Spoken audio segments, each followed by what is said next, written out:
Hello viewers, কি অবস্থা সবার? আশা করি সবাই খুব ভালো আছেন। আর আপনি যেহেতু আমাদের ভিডিওটি দেখতে চলে এসেছেন, তাই ধরে নেওয়া যায় যে আপনি কখনো না কখনো বাংলা সিনেমা দেখেছেন। তবে বাংলা সিনেমার গানগুলো দেখলে আপনার ভালো না লাগাটা স্বাভাবিক, কারণ কেমন কেমন গান যেন বাংলা সিনেমা বানায়, মানে আপনার অনেক ক্ষেত্রেই বিরক্তি লাগতে পারে। তবে আজকে আমি এমন কয়েকটি গান নিয়ে আপনাদের সামনে হাজির হয়েছি যেগুলো শুনলে আপনার ভালো লাগতেও পারে।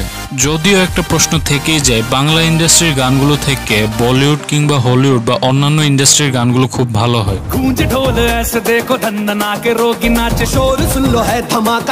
আমরা জানি যে প্রত্যেকটা ইন্ডাস্ট্রির একটা বাজেট লিমিটেশনস রয়েছে, তো সেই অনুসারে বাজেট অনুসারে কোন ইন্ডাস্ট্রি কিরকম বানায় সেটাই হচ্ছে মেন ফ্যাক্ট। তবে বাংলা সিনেমা ইন্ডাস্ট্রিতে একজনই নায়ক ছিলেন যার সকল মুভি এবং গান সুপারহিট হয়েছিল, তিনি হচ্ছেন সালমান শাহ। বাংলা চলচ্চিত্রে সর্বকালের সেরা সবচেয়ে জনপ্রিয় নায়কের নাম। 90 দশকে নক্ষত্রের মতো উদিত হওয়া সেই নায়ক তখনকার সময় থেকে এখন পর্যন্ত সমানভাবে জনপ্রিয়।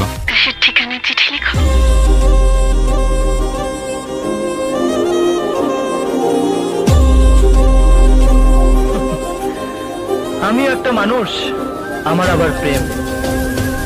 কোন মেয়েটি এসে আমাকে বলবে আমি তোমাকে ভালোবাসি? আর বাংলা ইন্ডাস্ট্রিতে যত অভিনেতা ছিলেন তাদের সকলের চেয়ে সেরা ছিলেন তিনি। বর্তমানে তিনি বেঁচে না থাকলেও তার মৃত্যুর আজ প্রায় 26 বছর পরও তিনি সমানভাবে জনপ্রিয়। তো চলুন সর্বকালের সেরা সবচেয়ে জনপ্রিয় নায়কের জনপ্রিয় কয়েকটি গান দেখে আসি। আমাদের এই তালিকার প্রথম গানটি হচ্ছে এ জীবনে যারে চেয়েছি গানটি। 90 দশকে যত গান রয়েছে তার মধ্যে অন্যতম সেরা একটি গান এইটি। সালমান শাহ এবং শিল্পী অভিনীত 1996 সালে মুক্তি পাওয়া প্রিয়জন মুভির গান এটি। তখনকার দিনে টিভিতে যেমন গানটি বহু চলতো, তেমনি মানুষের মুখে মুখে গুনগুনিয়ে গাওয়ার মতো একটি সেরা গান ছিল এটি। আজ থেকে 4 বছর আগে 2018 সালে অনুপম মিউজিক থেকে ইউটিউবে গানটি মুক্তি দিলে এখন পর্যন্ত সর্বমোট ভিউজ হয় 25 মিলিয়ন প্লাস, যা বাংলা মুভির গানগুলোর ভিউজ অনুসারে সেরা ছিল। তবে গান বা কোনো শিল্পের মূল্য কোনো ভিউজ দ্বারা সম্পূর্ণ যাচাই করা যায় না, তবুও এই গানটি সকল দিক দিয়ে ছিল সেরা। আমাদের লিস্টের পরবর্তী গানটি হচ্ছে সালমান শাহ এবং লিমার অভিনীত প্রেমযোদ্ধা মুভির গান এটি। মুভিটি 1994 সালে মুক্তি পাওয়ার পর গানটি এবং মুভি দুটোই হিট হয়েছিল। গানটি ইউটিউবে আপলোড করার পর এখন পর্যন্ত সর্বমোট ভিউজ হয়েছে 71 লক্ষেরও বেশি বার।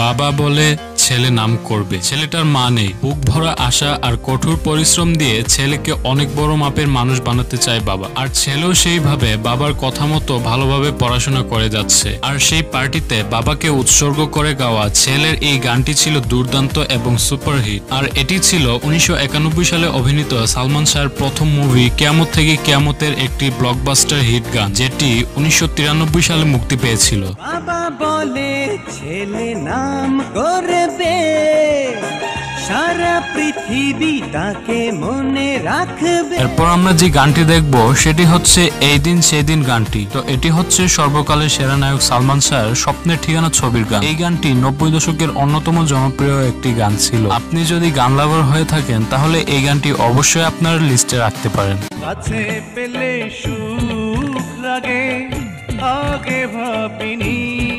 এখন আমরা যে গানটি দেখব সেটি হচ্ছে আমাদের লিস্টে থাকা 5 নম্বরের 1997 সালে মুক্তি পাওয়া স্বপ্নের নায়ক মুভির থিম সং নিশিদিন প্রতিদিন গানটি। 90 দশকের খুবই জনপ্রিয় গান ছিল এটি। বিশেষ করে গানটিতে নায়ক সালমান শাহর লুক ছিল চোখে পড়ার মতো, আর ওনার অ্যাটিটিউড এবং স্টাইল ছিল টপ লেভেলের। সব মিলিয়ে গানটি ছিল খুবই অসাধারণ এবং দেখার মতো। এখন আমরা দেখব যে গানটি সেটি হচ্ছে 71-এর মা জননী গানটি। তো এটি ছিল 1994 সালে মুক্তি পাওয়া সালমান শাহের মুভির গান। গানটি ছিল মূলত শিক্ষা প্রতিষ্ঠানে উশৃঙ্খল ছাত্রদের নোংরা রাজনীতি এবং র্যাগিং এর কবল থেকে নিজেদের এবং শিক্ষা প্রতিষ্ঠানকে রক্ষা করার জন্য 1971-এর বীর মুক্তিযোদ্ধাদের সাহসিকতা নিয়ে গাওয়া সেই দুর্দান্ত গানটি। 1971-এর বীর মুক্তিযোদ্ধাদের সাহসিকতা নিয়ে গাওয়া এই গানটি ছিল প্রতিবাদী ভাষায় দুর্দান্ত। আগুন এবং রুনা লায়লার কণ্ঠে গাওয়া এই গানটি তখনকার শিক্ষার্থী এবং সাধারণ মানুষদের জন্য যে কোনো অন্যায়ের বিরুদ্ধে সোচ্চার হওয়ার জন্য ছিল অপ্রতিরোধ্য।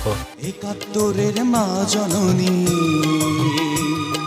কোথায় তোমার মুক্তি সেনার দল? গ্রাম থেকে শহরে আসে এক মধ্যবয়সী তরুণ, যার ইচ্ছা দেশের বড় একজন স্বনামধন্য গায়ক হবে। আর শহরে এসে বিভিন্ন বাধা বিপত্তি পেরিয়ে কিভাবে নিজের অমীয় কণ্ঠে নিজেকে উজাড় করে দিয়ে কিভাবে সফল হলেন, আর তার পথ চলার কাহিনী নিয়ে তৈরি সেই গানটি হচ্ছে গান আমি গেয়ে যাব এই আসরে গানটি, যেখানে সালমান শাহ ভালোবাসা দিয়ে নিজেকে উজাড় করে দিয়েছিল সকলের মাঝে। এই আসরে তোমাদের মন আমি নেবই কেড়ে, ক্ষতি নাই পড়ে থাকি যদি অনাদরে।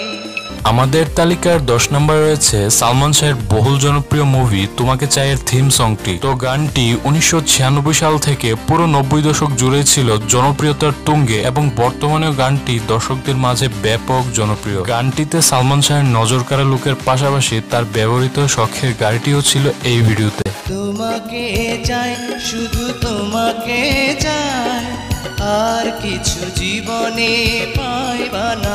সালমান শাহের ফ্যামিলি সেন্ট্রিক এবং রোমান্টিক গানের মধ্যে অন্যতম প্রমিসিং একটি গান হচ্ছে তুমি মোর জীবনের গানটি। সালমা এবং এন্ড্রু কিশোরের কণ্ঠে গাওয়া গানটি মুক্তি পেয়েছিল 1997 সালের আগস্টে, অর্থাৎ স্যার সালমান শাহের মৃত্যুর প্রায় 1 বছর পর। আনন্দ অশ্রু ছবি এবং গানটি মুক্তি পায়। আর তৎকালীন সালমান শাহের মৃত্যুর পর ওনাকে নিয়ে সবার আগ্রহ ছিল আকাশচুম্বী। তুমি মোর জীবনের ভাবনা, হৃদয়ে সুখের দোলা।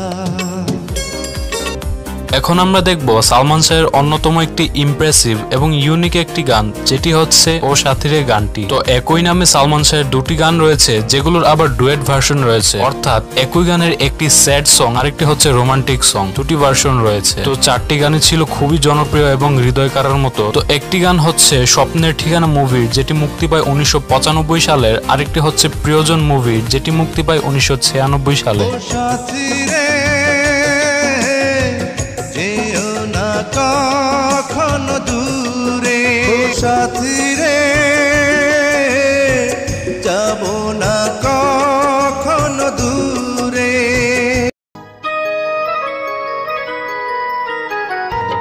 ও সাথী রে, তুমি ছাড়া ভালো লাগে না। ও সাথী রে, তুমি ছাড়া ভালো লাগে না।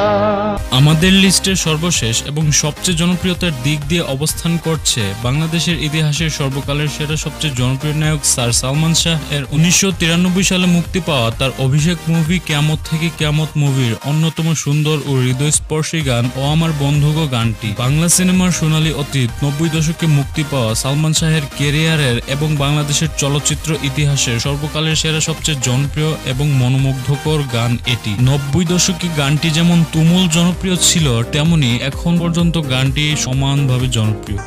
ও আমার বন্ধু গো, চিরসাথী পথ চলা, তোমার জন্য গড়েছি আমি মঞ্জিল ভালোবাসা। সালমান শাহের গান এবং মুভিগুলোর কমেন্ট বক্সে গেলেই দেখা যায় যে তার জনপ্রিয়তা ও গ্রহণযোগ্যতা এখনো বর্তমান বাংলাদেশের যে কোনো নায়কদের চেয়ে অনেক বেশি। মানুষ এখনো অপেক্ষা করে যে কবে রাতের আকাশের দূর প্রান্তে জ্বলন্ত তারকার মতো আরেকটি সালমান শাহ আসবেন, মানুষকে ভালোবাসা দিবেন। সালমান শাহ দুনিয়ার বুকে বেঁচে না থাকলেও ভক্তদের বুকে বেঁচে থাকবেন আজীবন। দোয়া রইল সালমান শাহের জন্য, তার আত্মার মাগফিরাতের জন্য। আজকে এই পর্যন্তই। সবাই ভালো থাকবেন, সুস্থ থাকবেন। আসসালামু আলাইকুম।